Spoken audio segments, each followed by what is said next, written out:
That first movement has an opening so unique that once you've heard it, it's unforgettable. No orchestra, no melody, just vast, slow piano chords building up an almost unbearable tension that explodes into the first big theme.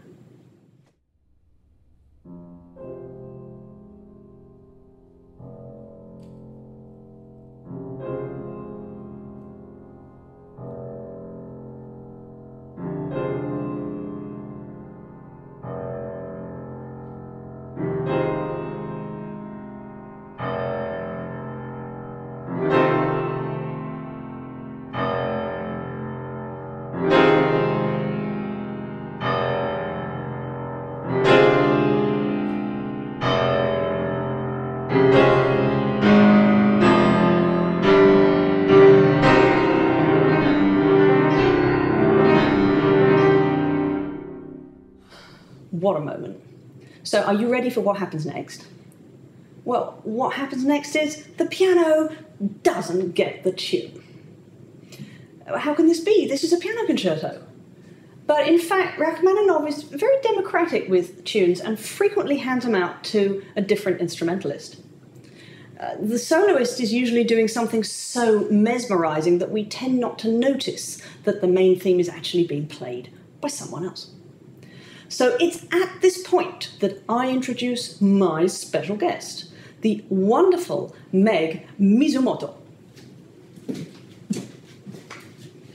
A fine young violin student at the college where I teach. Hi, Meg. Hi, Rachel. Meg has very kindly agreed for the price of a sandwich, all right, a substantial buffet lunch, to play a couple of these themes while I play my solo part.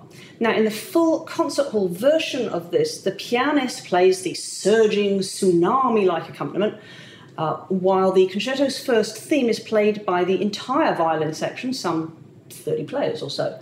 But I couldn't fit them all in my music room, so Meg is doing a fantastic job substituting. Take it away, Meg.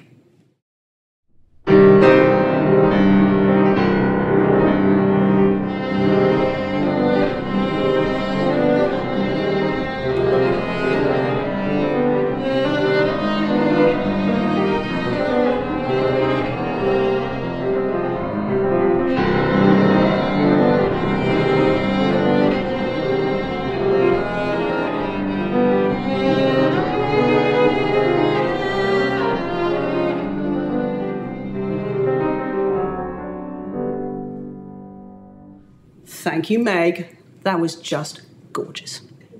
Now, would you mind sticking around for a little bit longer because I've got a couple more excerpts and I need your expertise. Thanks. After such massive music, we need contrast. And the next important theme that I play is the one that you heard me do at the beginning. And it's a tender, fragile flower of a tune with just piano, no orchestra. It's mine, all mine.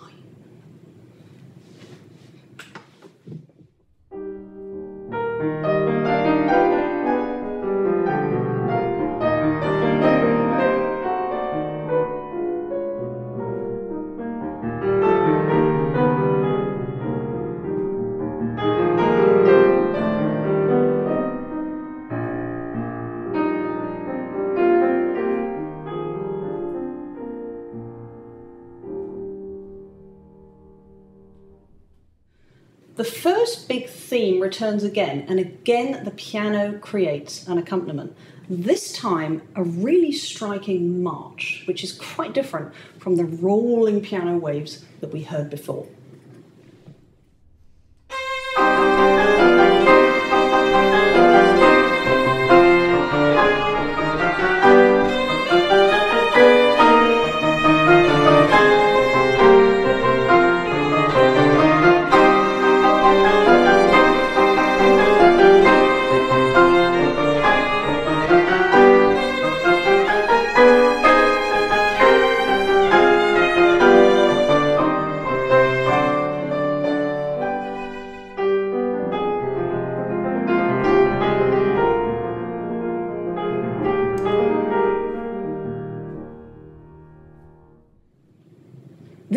movement is jammed full of powerful landmarks like that one. So how does a composer devise an ending that's powerful enough to hold its own? Well, first of all, Rachmaninov creates a sequence of chords in both hands that builds up a roller coaster momentum.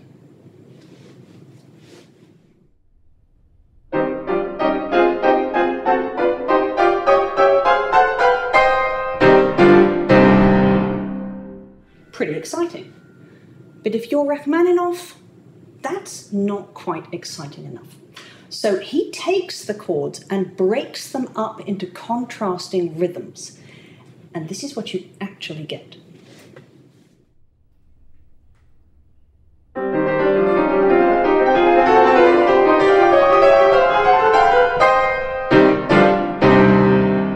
Fabulous.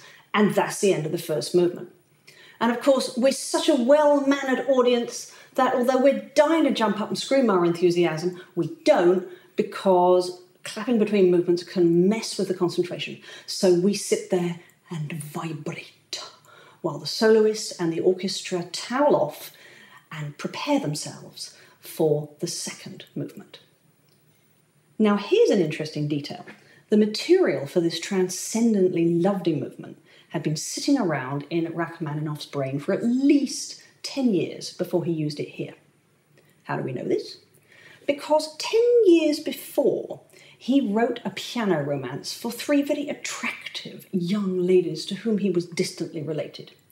It was 6 hands and 1 piano. They must have been very skinny girls. And here's how it sounded.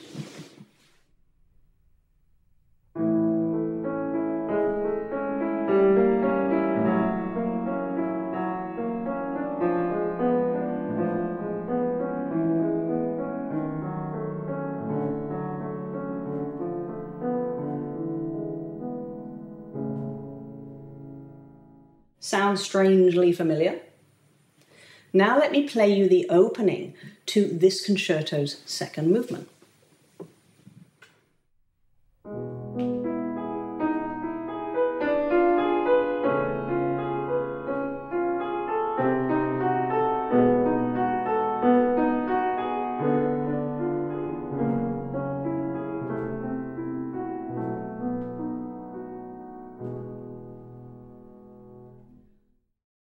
Virtually identical.